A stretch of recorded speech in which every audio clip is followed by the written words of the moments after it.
గాడిద నాకు కావాలి, తీసుకురండి. ఆ గాడిద నేను ఉపయోగించుకోవాలని ఆశపడుతున్నాను. చేయాల్సింది ఏమిటంటే ముందుగా ఆ కట్టులను తెంచండి. కట్టబడిన గాడిద నాకు ఉపయోగపడదు. కట్టబడిన వాడు, పాపము చేత బంధించబడిన వాడు దేవునికి ఉపయోగపడడు. ఆ గాడిదలు ఏ యజమానివో తెలియవు. ఆ గాడిదలు ఎంతకాలంగా అక్కడ ఉన్నాయో తెలియదు. కానీ యేసు అంటున్నాడు, గాడిదల్ని తీసుకురండి. కట్టబడిన గాడిదలను విప్పి, అనగా కట్టులను తొలగించి నా దగ్గర తీసుకురండి. కట్టబడిన గాడిదలు నాకు ఉపయోగపడవు. కట్టులు తెంచి వేయబడిన గాడిదలు ఉపయోగపడతాయి, తీసుకురండి. శిష్యులు వెళ్ళి కట్టబడినటువంటి ఆ గాడిదలను కట్లు తెంచినప్పుడు ఆ గాడిద యేసయ్యకు ఉపయోగపడింది. అది అడ్డగాడిద కాదు, అది అద్భుతమైన గాడిద. ఎందుకని? యేసుక్రీస్తు దానిని వాడుకోవాలి అని ఆశపడినప్పుడు అది మొరాయించలేదు, రాను అని చెప్పనలేదు. అది లోబడిన గాడిద. యేసుక్రీస్తును యెరూషలేము వీధుల్లో మోసుకు వెళ్ళిన గాడిద.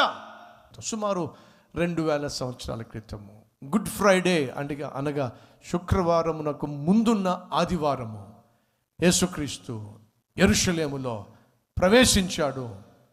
ఆ యెరూషలేము వీధుల్లో గాడిద పైన కూర్చొని ఆయన అడుగుల్లో అడుగు వేసుకుంటూ వెళ్తున్నప్పుడు ఆ గాడిద ముందు అనేకులు వస్త్రములు పరిచారట. అడుగుతున్నా, గాడిద కోసం వస్త్రాలు పరిచారా, లేకపోతే యేసయ్య కోసం వస్త్రాలు పరిచి? చెప్తారా కాస్త? యేసు కోసం వస్త్రాలు పరిచారు, కానీ నడిచింది మాత్రం ఎవరు చెప్పండి? గాడిద. ఆ రోజు గాడిద ఎంత ఘనపరచబడిందండి. ఎందుకు ఆ గాడిద మాత్రమే ఘనపరచబడింది? మిగతా గాడిదలు ఎందుకు ఘనపరచబడలేదు? మిగతా గాడిదలు కట్టబడి ఉన్నాయి.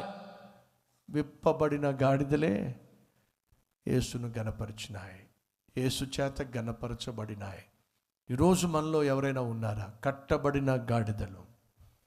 పాపముల చేత, అపవిత్రమైన కార్యాల చేత, అపవిత్రమైన అలవాటుల చేత, బూతు సినిమాలు చేత, బూతు బొమ్మలు చూసేటటువంటి హీనత్వము చేత కట్టబడిన వాళ్ళు ఎవరైనా ఉన్నారా? అయితే వినండి, దేవుడికి మీ పట్ల ఎన్ని అద్భుతమైన ఆలోచనలు ఉన్నప్పటికీ కూడా ఏమీ చేయలేకపోతున్నాడు. కారణం ఏమిటంటే మీరు కట్టబడ్డారు కాబట్టి.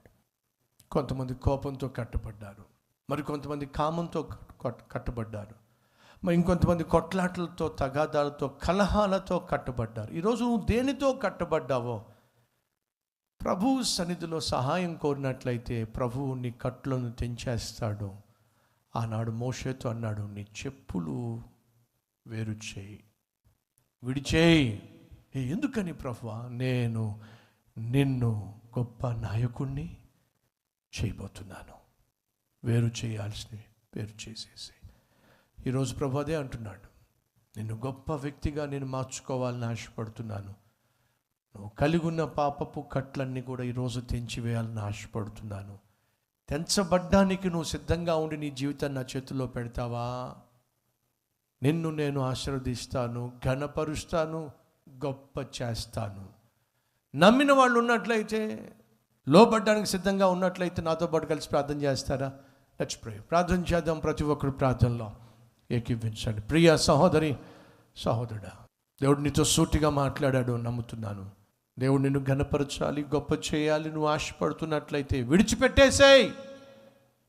శరీర కార్యాలు విడిచిపెట్టేసేయి, పాపిష్టి స్నేహాలు విడిచిపెట్టేసేయి, అక్రమ సంపాదన విడిచిపెట్టేసేయి. అదే సమయంలో కలహాలు, కోపాలు, ఆవేశాలు, అసూయలు, అపవిత్రమైన కార్యకలాపాలు, శరీర కార్యాలు విడిచిపెట్టేసేయి. ప్రశాంతంగా జీవించడం నేర్చుకో, పరిశుద్ధంగా జీవించడం నేర్చుకో, 10 మందితో సంతోషంగా ఉండడం నేర్చుకో, 10 మందికి మాదిరికరంగా ఉండడం నేర్చుకో. ఈరోజు దేవుడు నిన్ను గొప్ప చేయాలని ఆశపడుతుంది.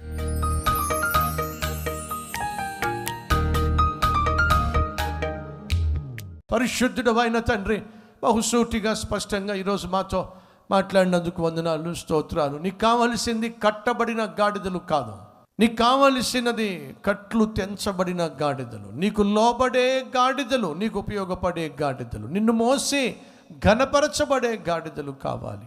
ప్రతి ఒక్కరూ ప్రతి విధమైన పాపపు కట్లను తెంచుకొని నిన్ను మోసే, నిన్ను కనపరిచి లోకంలో నిన్ను ఘనపరిచే గాడిదల వంటి వారిగా ప్రతి ఒక్కరిని నాయన మలచవలసిందిగా కోరుతున్నాను.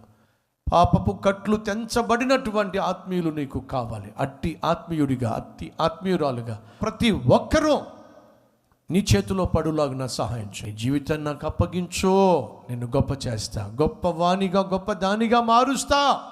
ఈ సందేశాన్ని విని తమ జీవితాల్ని అంకితం చేస్తున్న ప్రతి ఒక్కరిని స్వీకరించి గొప్పగా ఆశీర్వదించమని యేసు నామం పేరట వేడుకుంటున్నాం తండ్రి. ఆమెన్.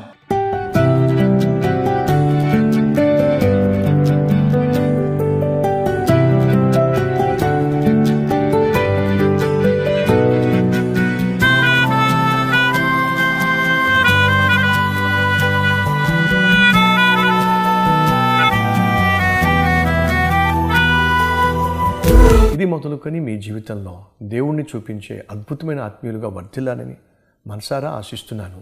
ఈ క్లుప్త సందేశం మీకు ఆశీర్వాదకరంగా ఉన్నట్లయితే లైక్ చేయండి, అలాగే 10 మందికి షేర్ చేయండి. అంతేకాదు ఓ చక్కని కామెంట్ పెట్టండి. అది నేను చదువుతాను, దేవుని మహింపరుస్తాను. మళ్ళా కలుసుకుందాం. అంతవరకు సెలవు.